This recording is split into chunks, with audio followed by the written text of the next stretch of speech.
Bueno, pues vamos a dar inicio. Muchas gracias a todos por conectarse. Les recomendamos mantener sus micrófonos en silencio para que evitemos el conflicto de ruido. También mantener sus cámaras apagadas, solamente los ponentes con cámaras abiertas. Y todas las dudas que tengan, por favor, dejarlas en el chat para que al final nuestros ponentes puedan leerlas y responderlas. Adelante, Juan. Gracias, Fanny. Hola, buenos días a todos. Los saluda Juan Espinosa. Soy socio del área de auditoría en la oficina de Puebla. Y pues agradezco a todos los que están conectando de algunas otras sedes. Juan, hay problemas con el micrófono. No se escucha bien. ¿No se escucha bien? A ver, vamos a... Es el micrófono, no tanto. Ahí ya estará mejor. Sí, adelante. Les comentaba yo, pues les doy la más cordial bienvenida. Les saludo a quienes se están conectando de Tuxtla Gutiérrez, de Chiapas, de La Paz y Los Cabos, en Baja California, en Aguascalientes, en Monterrey, Nuevo León y en León, en Guanajuato, y a gente que está conectada también de Ciudad de México. Buenos días. Vamos a estar platicando en este webinar de la NIF C16, Deterioro de Instrumentos Financieros por Cobrar.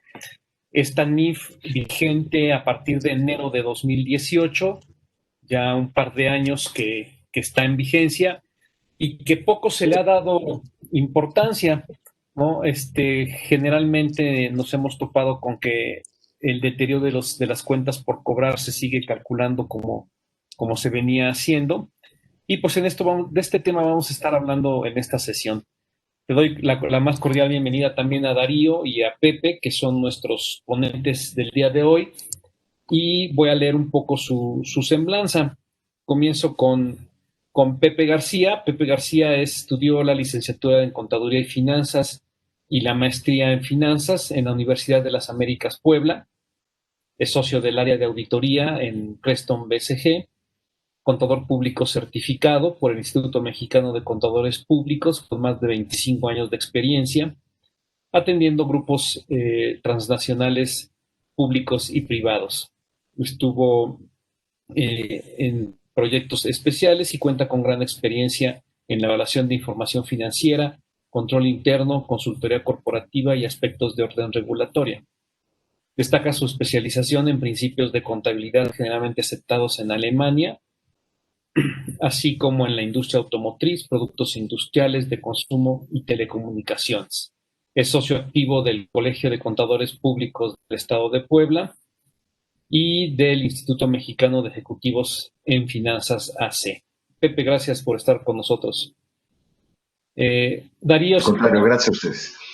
Darío Zamorano es contador público y egresado de la Universidad Popular Autónoma del Estado de Puebla, y tiene un grado de máster en Administración de Empresas por la Universidad de las Américas Puebla. Es contador público certificado por el Instituto Mexicano de Contadores Públicos, socio del área de auditoría en Creston BCG, especialista en normas contables nacionales e internacionales y en administración de riesgos. Es socio activo del Colegio de Contadores Públicos del Estado de Puebla y ha sido auditor financiero del mismo colegio por los bienios 2017 y 2018. Te damos la más cordial bienvenida, Darío, también. Gracias por tu participación en este webinar. Gracias, Juan. Con la palabra, Darío, empezamos con el tema. Posteriormente, explicación de cómo calcular este deterioro. Adelante. Muchas gracias, Juan. Primero que nada, muchas gracias a todos los clientes y amigos que se conectan para hablar sobre este tema tan importante, no solo por lo que estamos pasando por el tema de la pandemia, sino que se vuelve un tema relevante para todas las compañías el poder determinar correctamente y tratar de tener las bases más objetivas necesarias para determinar esta estimación de pérdida crediticia esperada, ¿no? Como ya lo comentó Juan, Pues resulta que es una norma que su vigencia fue a partir del 1 de enero de 2018. Entonces, en estricto sentido, los contadores, auditores, las personas que estamos en este tema de analizar y hacer la información financiera de las compañías, deberíamos de estar más familiarizados. Es el tercer año desde que inició su vigencia, les repito, el 1 de enero de 2018. Sin embargo, no, bueno, nosotros como auditores nos hemos dado cuenta que incluso en la misma firma no le hemos dado la importancia que requiere esta norma para determinar lo que antes conocíamos como estimación de cuentas incobrables. Antes de esta norma, de la emisión de esta norma, en honor, la verdad es que no había una que fuera tan precisa para decir el cómo y el cuándo hacer este cálculo. Entonces, ahora esta norma desde 2018 nos va a ayudar bastante, más que ayudar, nos va a obligar a hacer estos supuestos, ese papel de trabajo que más adelante, como ejemplo, lo vamos a comentar con el mismo Pepe. Y les repito, es un tema que deberíamos estar más empapados. Seguramente habrá muchos conceptos que para la mayoría de nosotros será la primera vez que los escuchemos y tenemos que empezar a inmiscuirnos más en este tema, a estudiar más y a tener nuestras bases muy, muy bien soportadas. Antes de ver el tema de la presentación, yo quisiera leer textualmente uno de los párrafos introductorios de la norma y cuál es la razón de por qué emitieron, parte de la razón por la cual emitieron esta nueva norma. El texto dice así textualmente: uno de los temas más debatidos como consecuencia de la crisis financiera de 2008 fue cuándo y cómo reconocer el deterioro de instrumentos financieros por cobrar valuados a costo amortizado. Este tema provocó fuertes críticas a las normas internacionales de información financiera entonces en vigor, pues varias instituciones financieras tuvieron que crear fuertes estimaciones por pérdidas crediticias que evidenciaron una situación de quiebra, en tanto que otras, que habían seguido una política más prudencial, tuvieron suficientes estimaciones para las pérdidas crediticias que se hicieron evidentes al ocurrir la crisis. Entonces, como nos podemos dar cuenta, también la norma de información financiera va en el mismo sentido, o al revés, la norma mexicana va en el sentido de la norma de información financiera, en cuanto a establecer unas bases más claras en ese sentido y con esto poder hacer una estimación lo más apegado a la realidad, ¿ok? Entonces, pues como parte de los instrumentos financieros por cobrar o para cobrar, pues antes de ver la presentación, también es bien importante que nos remitamos al tema del marco conceptual. Estamos hablando de un activo y la definición literal es que es un recurso controlado por una entidad, identificado, cuantificado en términos monetarios, del que se esperan fundadamente beneficios económicos futuros derivados de operaciones ocurridas en el pasado que han afectado económicamente a dicha entidad. Y el mismo marco conceptual establece que la característica principal de un activo es que vamos a esperar fundadamente beneficios económicos futuros. Entonces, en atención a todo este marco conceptual, se vuelve fundamental que vayamos a fundamentar, a documentar, que nuestras cuentas por cobrar o los instrumentos financieros para cobrar, pues realmente cumplan a cabalidad con la definición de activo. Evidentemente no todos los activos están sujetos a esto, pero ahora estamos hablando específicamente de aquel deterioro que pudieran tener los instrumentos financieros para cobrar. Entonces, volvemos al marco conceptual, a los fundamentos, y siempre que veamos nuestros estados financieros y estemos analizándonos, lo primero que tenemos que tener en mente es saber si lo que estamos mostrando como activo cumple con la definición del mismo y con su característica principal de esperar fundadamente beneficios económicos futuros. Si no espero fundadamente beneficios económicos futuros, pues ahí es donde entra el tema del deterioro. ¿sí? Entonces, no perdamos de vista esta parte. No se trata de un yo creo, yo pienso, no, necesitamos fundamentarlo objetivamente. Y un tema bien importante tiene que ver con el juicio profesional, porque la norma o las normas de información financiera americanas, internacionales, pues no te van a decir, no está en función de reglas, ¿no? Te va a decir, a ver, aquí tienes que la posibilidad de incumplimiento tiene que ser a fuerza del 20% para estos casos. No, no es así. Entonces tenemos que utilizar nuestro juicio profesional.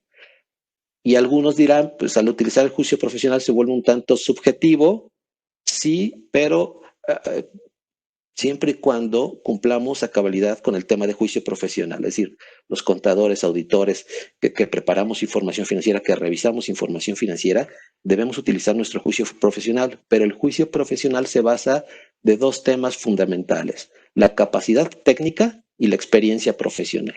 Y eso es lo que vamos a estar aplicando para determinar todas las estimaciones necesarias.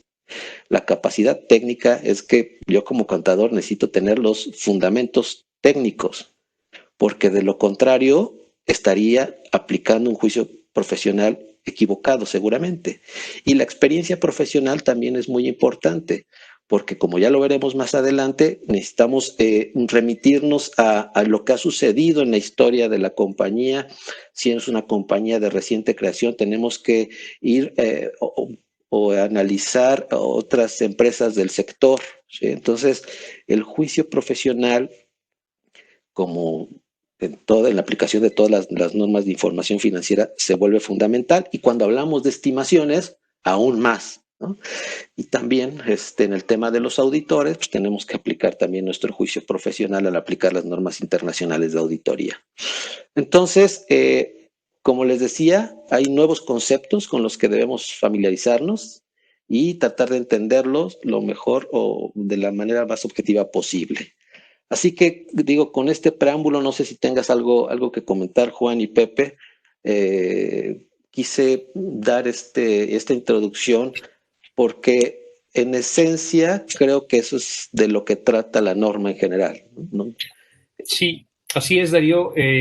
Tú mencionaste hace un rato que ya no se puede estar pensando que definamos una regla de todo cliente que esté atrasado 3 veces se desestima el 20%, ¿no? Que es como generalmente se hacía, ¿no? Muchas compañías establecían políticas en un porcentaje sobre el valor de la cartera, sobre la antigüedad de la cartera. Y eso precisamente cambia con esta norma que estamos comentando. Ahora bien, ya entrando en materia, tenemos la principal razón para emitir esta norma es la de establecer una normatividad que señala adecuadamente cuándo y cómo debe reconocerse una pérdida esperada por deterioro. Entonces, eso se vuelve fundamental con esta norma, cuándo y cómo debo reconocer esa pérdida. Y obtener un adecuado enfrentamiento entre ingresos y gastos al reconocer las pérdidas esperadas por deterioro de instrumentos financieros para cobrar. Ahorita vamos a ver cuál es el alcance de esta norma y ya empezaremos a ver aquellos términos que quizás muchos de nosotros no los teníamos presente o no los habíamos escuchado. Adelante, Fanny.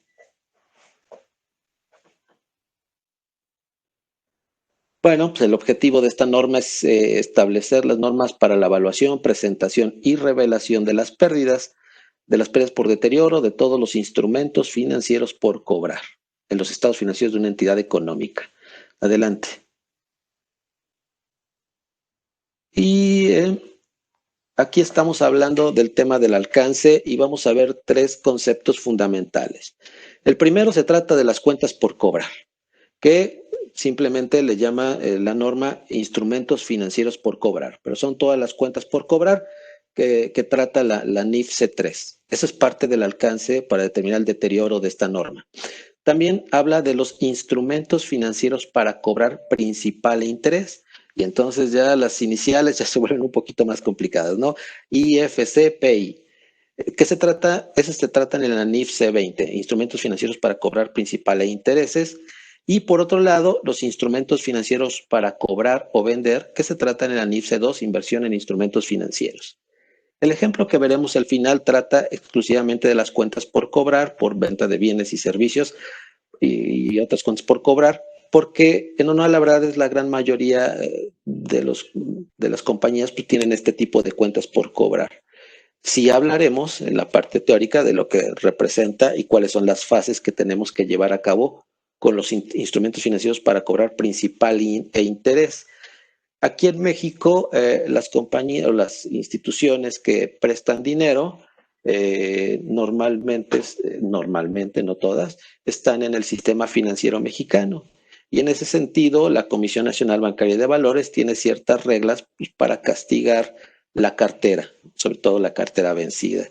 Entonces, este tipo de instituciones siguen sus propias, tienen que seguir las reglas de la Comisión Nacional Bancaria de Valores. Hay algunas que no, como las entidades no reguladas, pero ellos aplicando un criterio prudencial normalmente tratan, aunque sean no reguladas, tratan de apegarse a la normatividad de la Comisión Nacional Bancaria de Valores. Y hay otras compañías que no forman parte del sistema financiero mexicano y prestan dinero, pero en una la verdad es que es un margen, o son muy pocas empresas las que están en este sector. Ok, y las características son distintas porque normalmente cuando tenemos una cuenta por cobrar por venta de bienes y servicios, el plazo no es tan amplio como cuando prestamos dinero, ¿no? Cuando una compañía tiene por cobrar principal interés, normalmente los plazos son mucho mayores que cuando estamos vendiendo, como cualquier compañía, un producto o un servicio.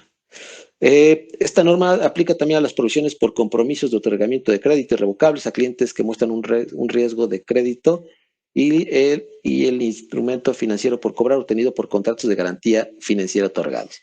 El alcance son los primeros 3 incisos: cuentas por cobrar, instrumentos financieros para cobrar principal e interés e instrumentos financieros para cobrar o vender. Entonces, ya empezamos con las iniciales, ¿no? El IFC son las cuentas por cobrar, instrumento financiero por cobrar, IFCPI cuando hay principal interés y IFCB cuando hay por cobrar o vender, instrumentos financieros. Adelante, Fanny.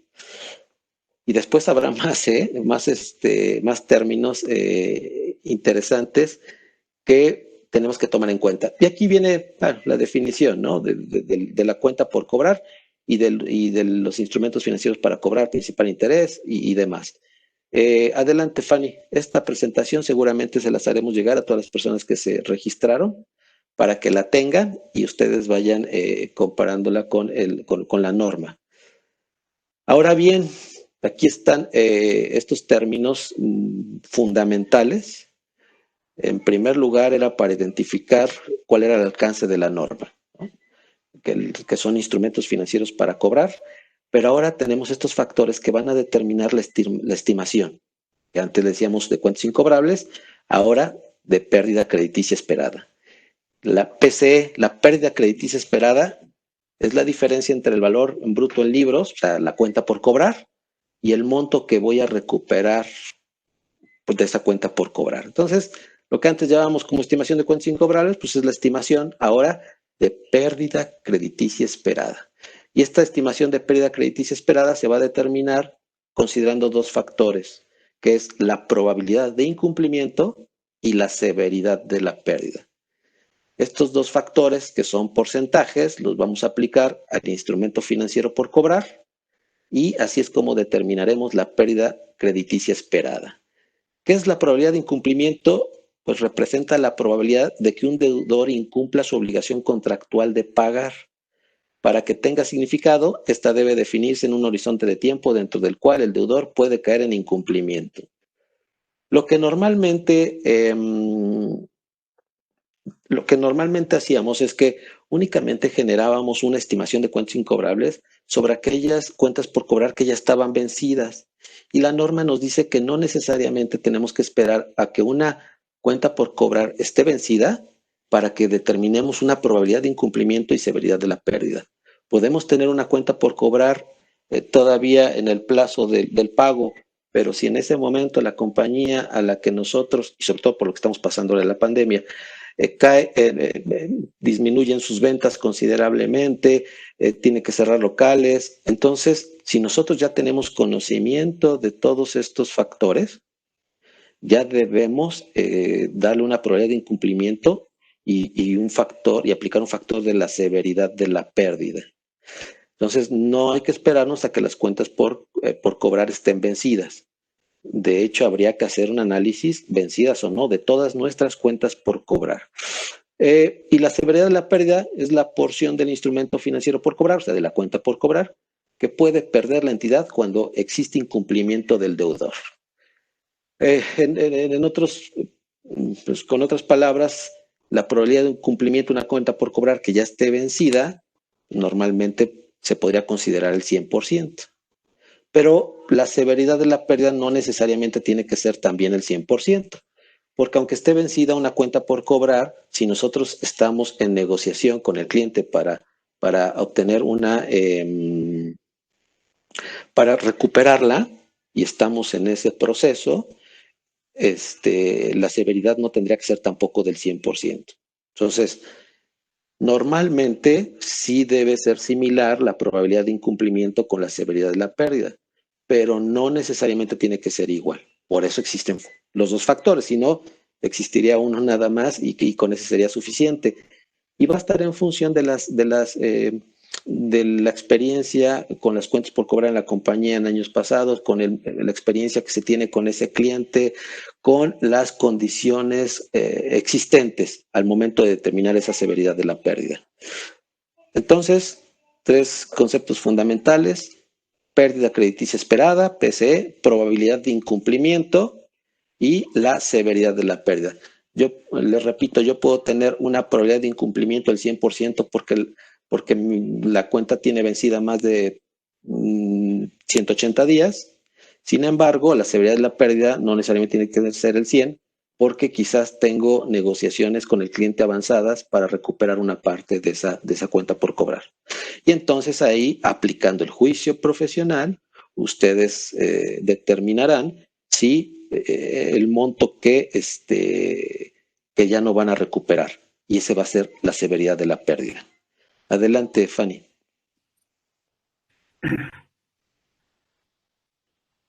Bueno, aquí habla de que el activo financiero es un derecho que surge del contrato y que vamos a obtener efectivo, equivalentes en efectivo, instrumentos financieros generados y demás. Adelante, Fanny. Ahora bien, en el tema de las normas de evaluación, pues vamos a considerar en primer lugar los instrumentos financieros por cobrar.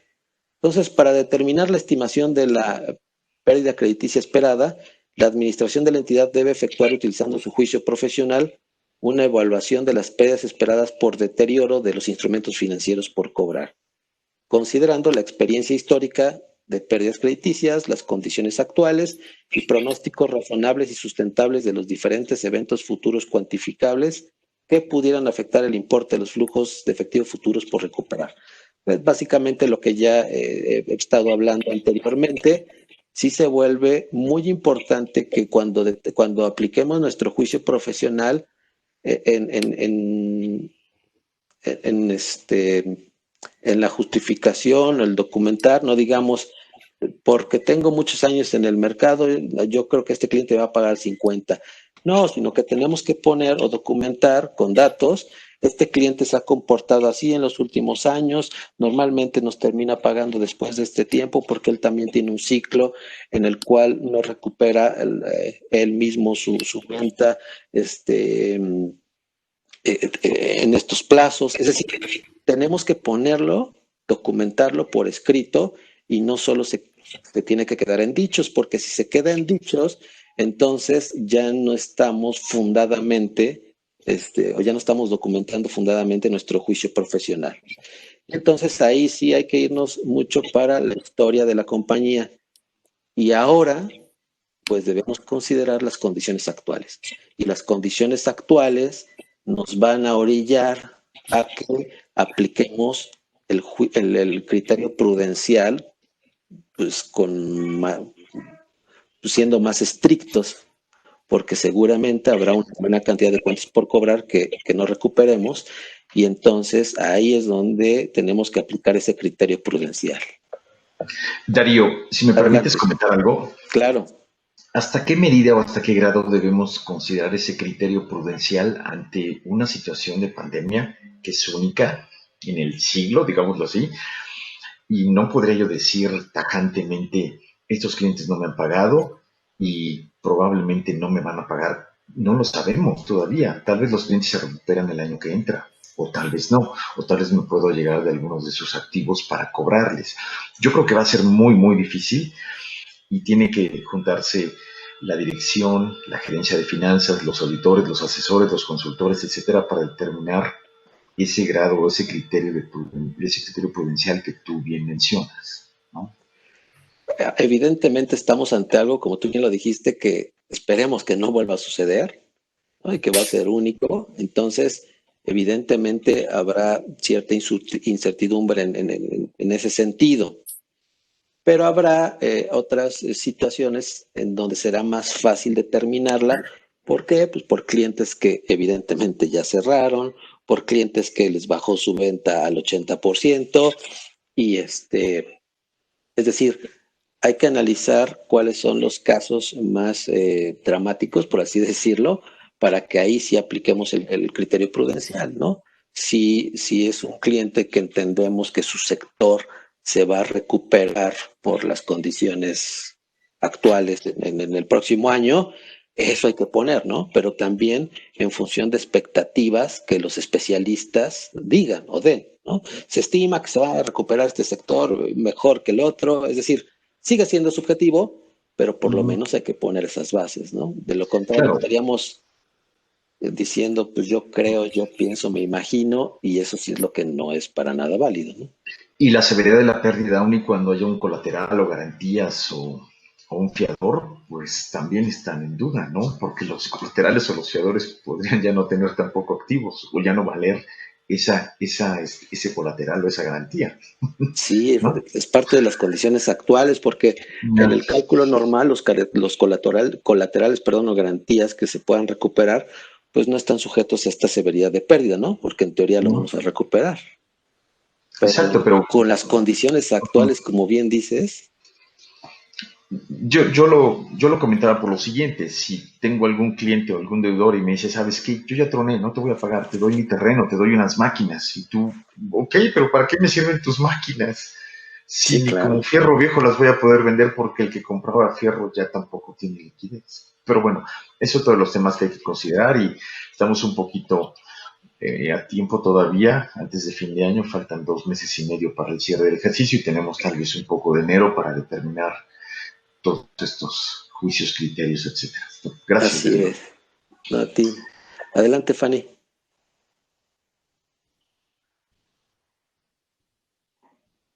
Una entidad debe determinar las pérdidas crediticias esperadas. Ok, un monto sin sesgos y con una probabilidad ponderada que sea determinada evaluando un rango de posibles ocurrencias. El valor del dinero del tiempo es básicamente lo que hemos estado platicando, ¿no? Con las palabras técnicas que establece la norma. Adelante. Adelante, Fanny. Entonces, como lo hemos mencionado, primero hay que determinar, bueno, la base es el instrumento financiero por cobrar, o sea, la cuenta por cobrar. Y después tenemos que determinar el factor, que es un porcentaje de la probabilidad de incumplimiento. ¿Qué probabilidad hay de incumplimiento en esta cuenta por cobrar? 50, 60, 80, 100%, en base a la historia principalmente, no es el único factor, pero principalmente en la historia de la compañía y en las condiciones actuales. Y después determinamos otro factor, cuánto considero que no voy a recuperar de esa cuenta por cobrar, que es la severidad o el factor, que también es un porcentaje, el factor de la severidad de la pérdida. Y entonces aplicando estos dos factores o porcentajes al instrumento financiero por cobrar, es como llegamos a la estimación de la pérdida crediticia esperada. Esa es la pérdida crediticia esperada. El multiplicar este par de factores por la base que sería el instrumento financiero por cobrar. Adelante, Fanny.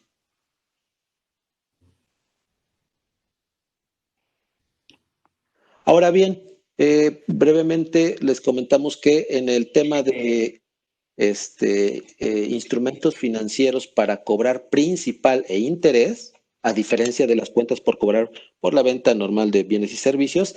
Aquí se definen varias etapas, ¿no? Las cuales veremos. Entonces, primero es determinar la etapa del riesgo de crédito en que se encuentran los instrumentos financieros para cobrar principal e interés. Y luego determinar su monto recuperable considerando el valor del dinero en el tiempo. Lo que debemos hacer es cuánto pensamos recuperar de esa cuenta por cobrar y lo debemos traer a valor presente, ese valor de recuperación. ¿Y cuáles son las etapas? Adelante, Fanny. Ojo, aquí ya estamos hablando, quedamos que en el alcance hablamos de cuentas por cobrar, instrumentos financieros para cobrar. Y después instrumentos financieros para cobrar principal e interés, cuando se presta dinero y hay un capital principal y un interés. ¿Okay? Aquí ya estamos hablando específicamente de estos. Y hay 3 etapas y hay que determinar en qué etapa se encuentra ese instrumento financiero para cobrar. Con riesgo de crédito bajo, con un incremento, en la etapa 2 sería con un incremento significativo de riesgo de crédito, y la etapa 3 es con riesgo de crédito alto, porque en función de esto va a estar cómo se determinan la probabilidad de incumplimiento y la severidad de la pérdida. Entonces, para este tipo de cuentas por cobrar, donde hay principal e interés, tenemos que ir ubicando en cada una de las etapas para que en función de eso determinemos los otros 2 factores de los que ya hemos hablado. Adelante, Fanny. Aquí viene en otra presentación, hablando de lo mismo, de las etapas por las cuales está. Primero se determina la etapa de riesgo de crédito en la que se ubica el instrumento financiero para cobrar principal e interés, y con base en la severidad de la pérdida y la probabilidad de incumplimiento, se determina el monto recuperable. Ya tenemos otro concepto ahí, que la norma le llaman MR, ¿no? El monto recuperable de la cartera con riesgo de crédito, evaluando los flujos de efectivo que se estima recuperar a su valor presente con la tasa de interés efectivo original del instrumento financiero. Y 3, debe compararse el monto recuperable contra el valor bruto del instrumento financiero. La diferencia es el importe acumulado de pérdida crediticia esperada. Y así es como se evalúan este tipo de instrumentos financieros donde hay principal e interés. Adelante, Fanny.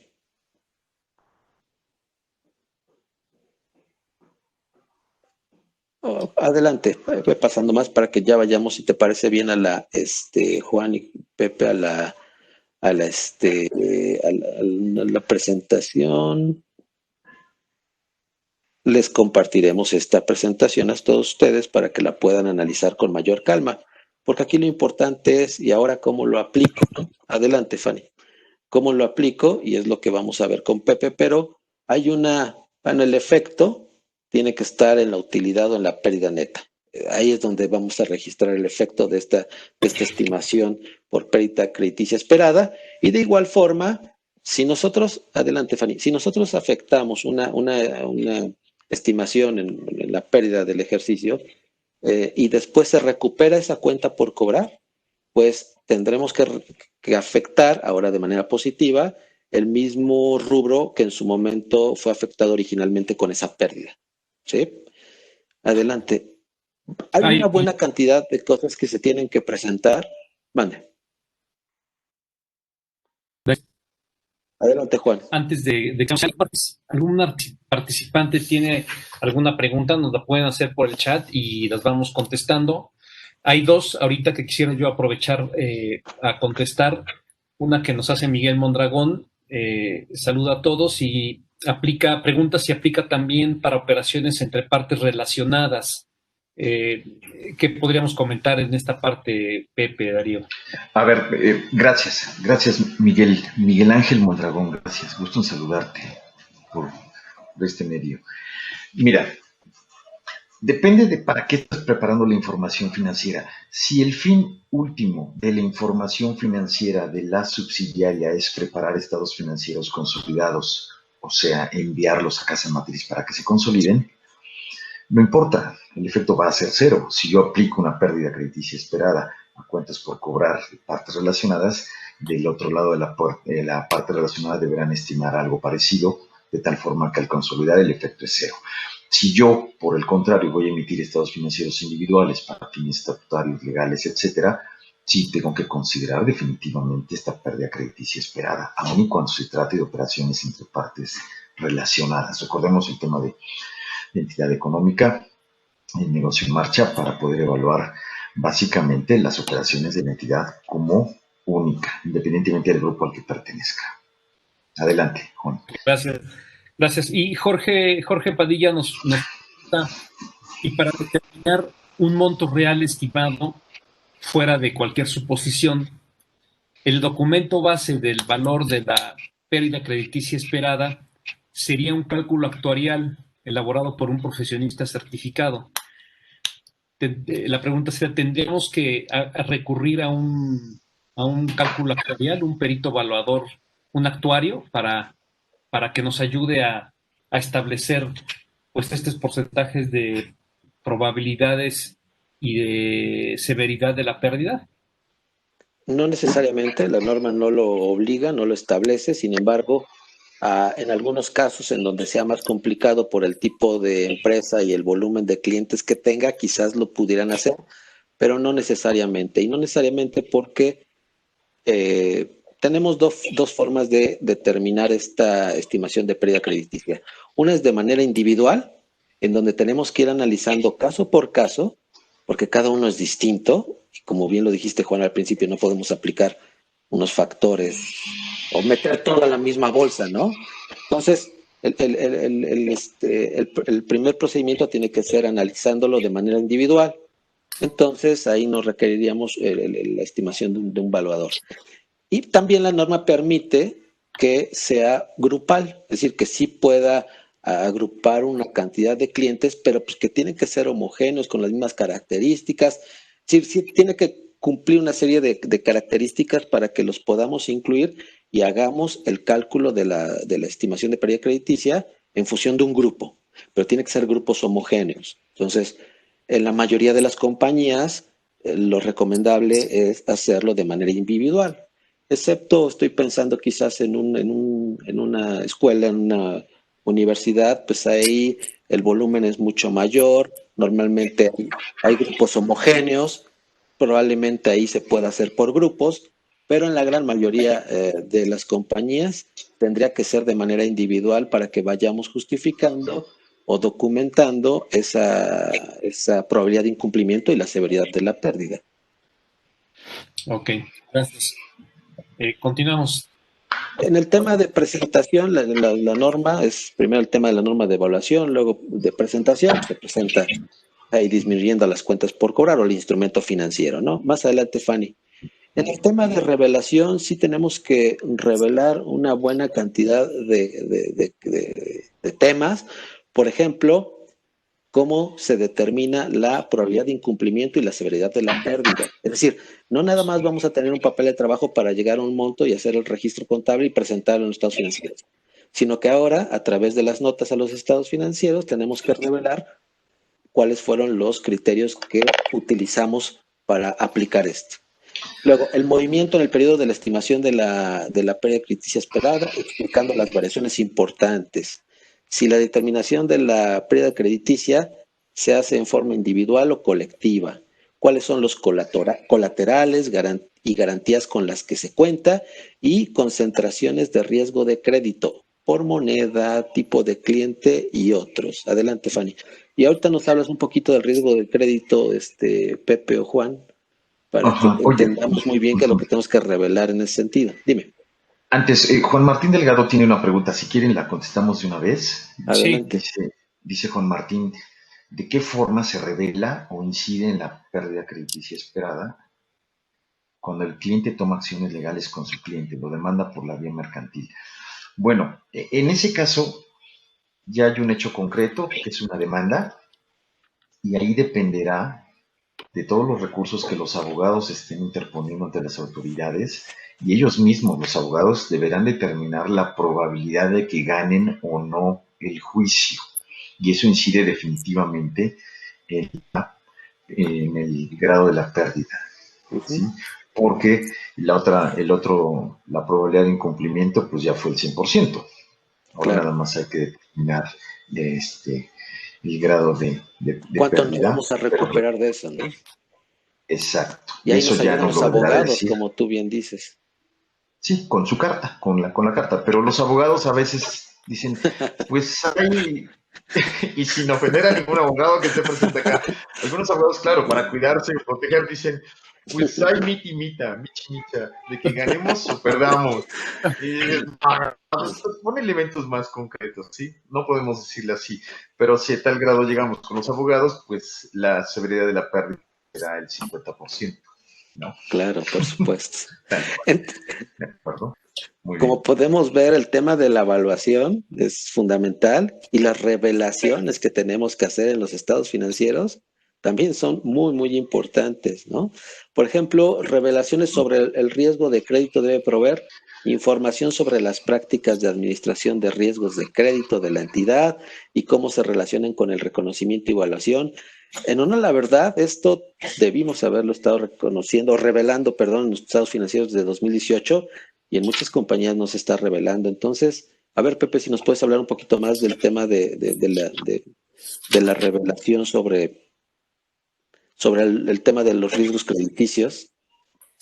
Sí, yo nomás como comentario adicional que tú comentas, Darío, siempre nosotros como preparadores de información financiera y deberíamos de estar haciendo una revelación en alguna nota sobre todos los riesgos a los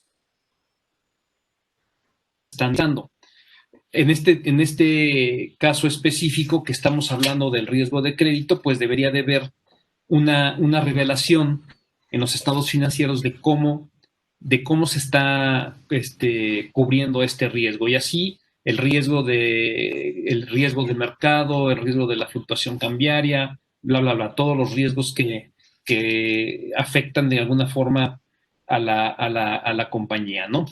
Entonces, en esa parte donde se revela el riesgo de crédito, pues tendría que estar muy ligado a lo que nos está diciendo la norma, ¿no? De la probabilidad de cumplimiento y de la severidad del daño.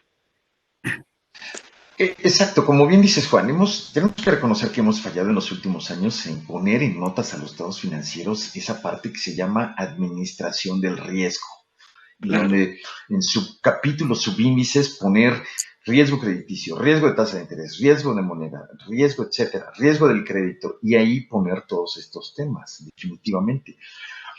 Puede parecer un poco complicado, un poco difícil, pero yo siempre le digo en las pláticas que damos, la tarea ya está hecha, el hilo negro ya está descubierto, está en la red, en internet. Simplemente bajen los estados financieros de las empresas que cotizan en Bolsa Mexicana de Valores y ahí vienen las notas, vienen muchísimos ejemplos. Tomen lo que mejor convenga, lo que mejor se aplica a su compañía, adecúenlo y adelante, ¿no? Ok.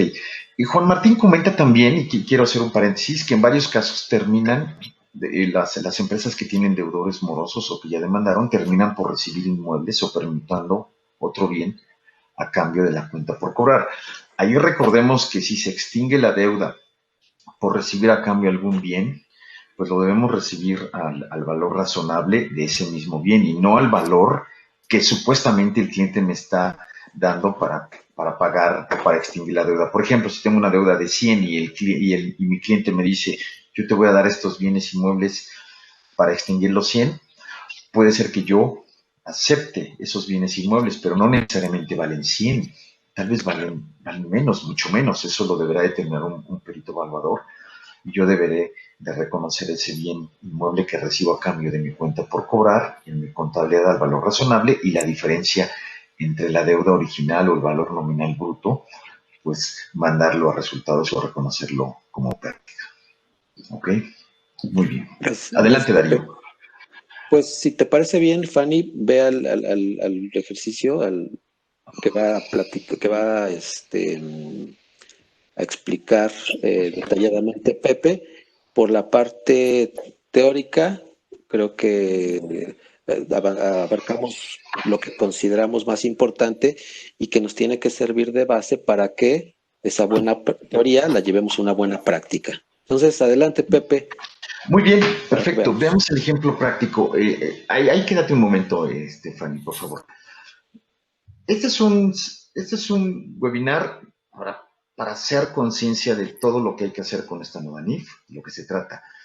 Un ejemplo práctico o muchos ejemplos prácticos nos llevarían horas, ¿sí? Porque hay muchos supuestos, muchas variables, muchas premisas que considerar. Entonces, como bien lo dice, este es un ejemplo práctico sobre casos reales y tomando ciertas consideraciones o circunstancias. Puede haber tantas variables como empresas existan, puede haber ciertas premisas, ciertas condicionantes o ciertos cambios como ustedes estén en las compañías. Entonces, no deben tomar al pie de letra ciertas cosas que están en este ejemplo práctico y después digan, Creston así lo puso en el ejemplo y así yo lo multipliqué porque la seguridad de la pérdida es del 12%. Así lo dijo Creston en mi curso. No, depende de cada compañía. Entonces, mucho ojo, voy a ir explicando de dónde salen todos los parámetros, los porcentajes, y ustedes, por favor, adapten a las circunstancias particulares y generales también de su compañía. Adelante, Fanny, por favor.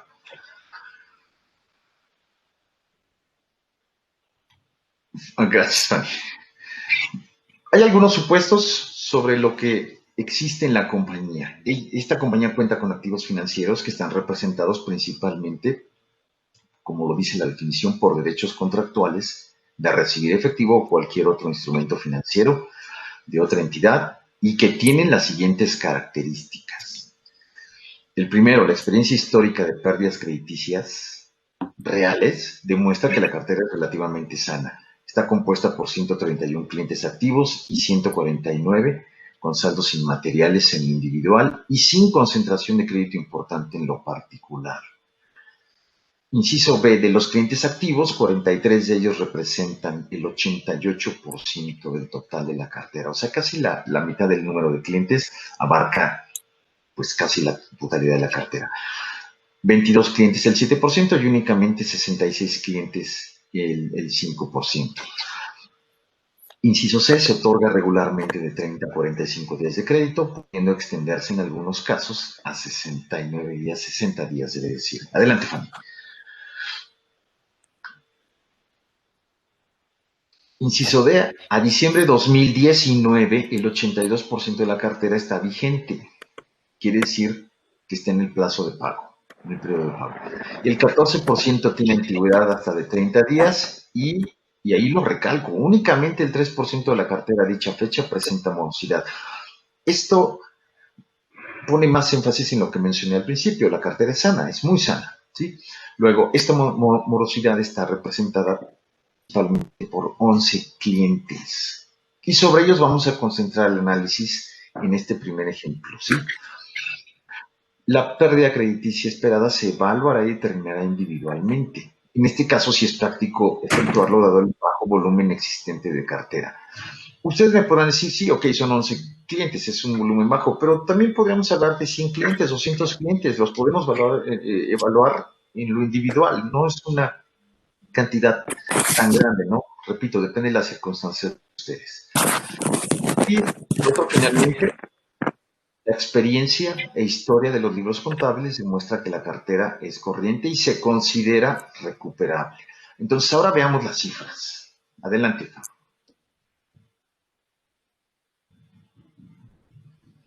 Estas cifras, este análisis demuestra que tengo mi contabilidad al corriente, que la tengo depurada, que sé de qué se trata, sé cuántos o cuándo fueron emitidas las facturas, qué antigüedad tienen, qué clientes son, etcétera, etcétera.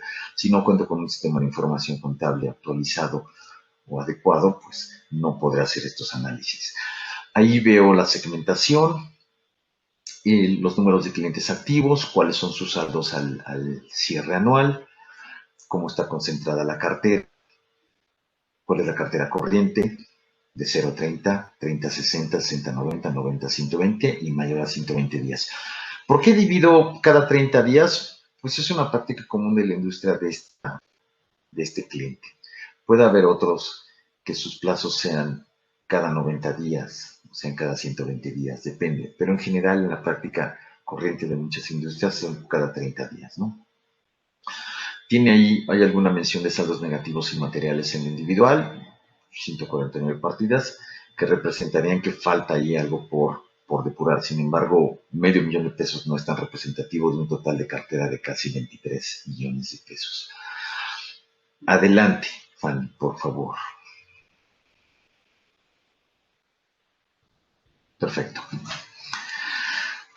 Con esta segregación de cartera, hago un análisis individual de los 11 clientes mencionados de la letra A la letra K. Ahí pongo cuánto es el saldo corriente por cada uno de ellos y su separación en número de días. Si se fijan, estoy haciendo la comparación al cierre del ejercicio, pero como ya estoy preparando los estados financieros el mes siguiente, o sea, los estados financieros anuales los preparo entre enero, febrero, en algunos casos hasta marzo, quiere decir que ya conozco el futuro. Conozco el futuro relativamente de lo que pasó de mis cuentas por cobrar al cierre del ejercicio en los próximos meses. En este caso, únicamente contaba con información el 31 de enero 2020.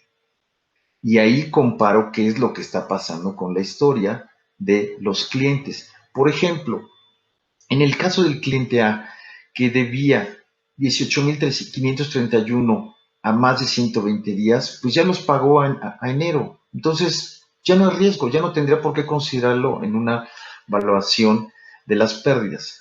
Entonces, así voy analizando en lo individual cada uno de esos clientes. Pongo en una columna adicional cuál es la variación entre diciembre 2019 contra enero 2020 y comparo si fue peor o mejor.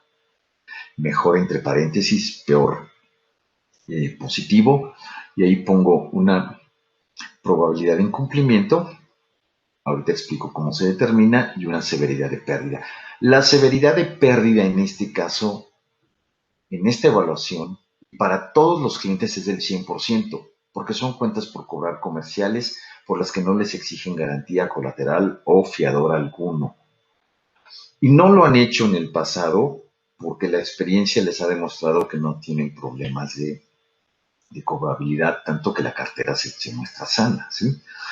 Tal vez en un futuro, y después de hacer estos análisis más a detalle, van a evaluar que varios de estos 11 clientes, si quieren seguir teniendo trato comercial, les van a exigir alguna garantía, algún colateral. En ese caso, la severidad de la pérdida, la columna SP, bajaría el 100%, ¿ok?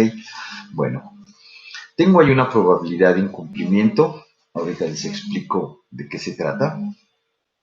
Y esa probabilidad de incumplimiento multiplicada por la severidad de la pérdida, repito que en todos los casos es del 100%, multiplicada por el valor bruto de la cuenta por cobrar a diciembre de 2019, me da una pérdida crediticia esperada de 721,420 pesos, que está marcada con amarillo. Si veo el caso del cliente B, por ejemplo, el cliente B debía 356,000 pesos al cierre del ejercicio, tengo una probabilidad de incumplimiento del 100%, una severidad de pérdida del 100%, quiere decir que mi pérdida crediticia esperada será de 356,000 pesos. No así en el caso del cliente H, que debe casi 24,000 pesos al cierre del ejercicio, se mantiene así en enero. Su probabilidad de incumplimiento es del 20%, multiplicada por el total de la pérdida, obtengo 4,768 pesos de pérdida crediticia esperada. O sea, de los 24,000 pesos que me debe el cliente a diciembre 2019, estoy estimando que voy a tener una pérdida crediticia de casi 5,000 pesos. ¿Sí? Bueno, pasemos por favor a la siguiente donde les explico a detalle cómo se determina el porcentaje de probabilidad de incumplimiento. Gracias. El porcentaje de probabilidad de incumplimiento y como lo determina la NIF tiene que ser con base en la historia, con la probabilidad, con la estadística o con la experiencia que tenga la compañía, ¿sí? Si yo considero el cliente A que tenía cuentas por cobrar vencidas a diciembre de 2019, que a enero ya no las tiene porque mejoró, como dice ahí, quiere decir que la probabilidad de cumplimiento es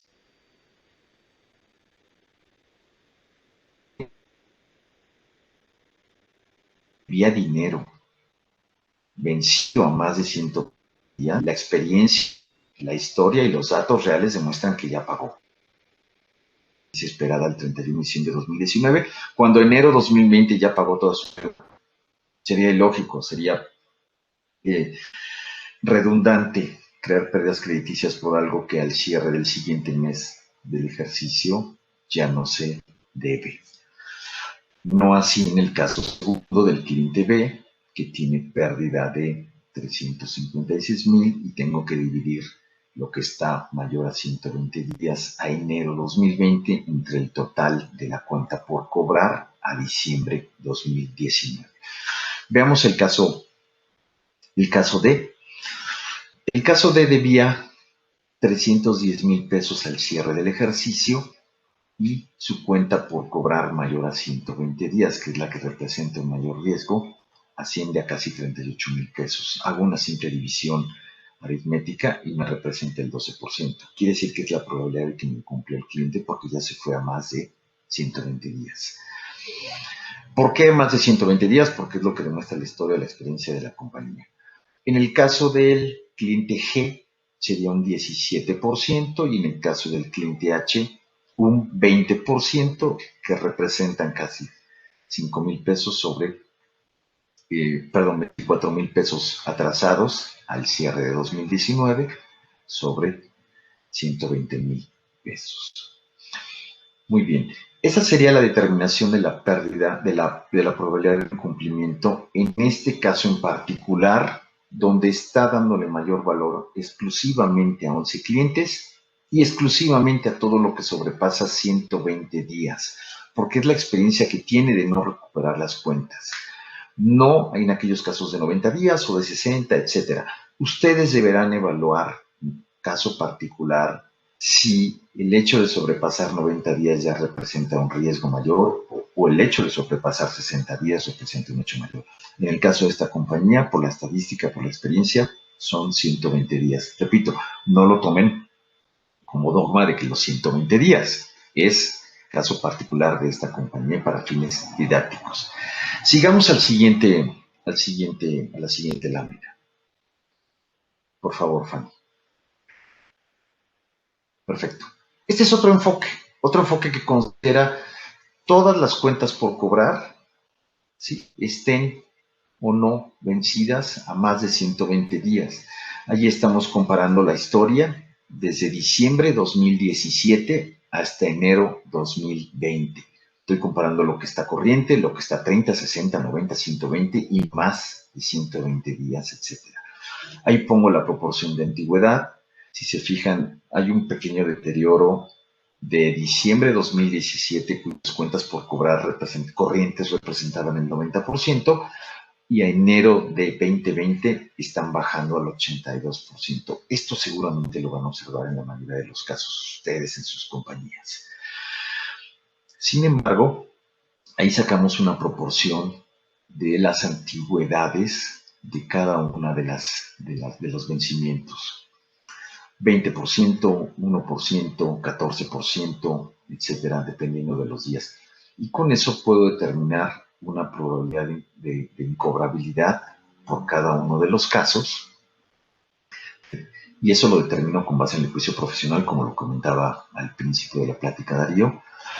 La compañía determina que es un 5% de probable que no se cobre si están entre los 60 días, el doble si llegan a los 90 días, el triple si rebasan y llegan a los 120 días y el 100% si llegan a los 120 días.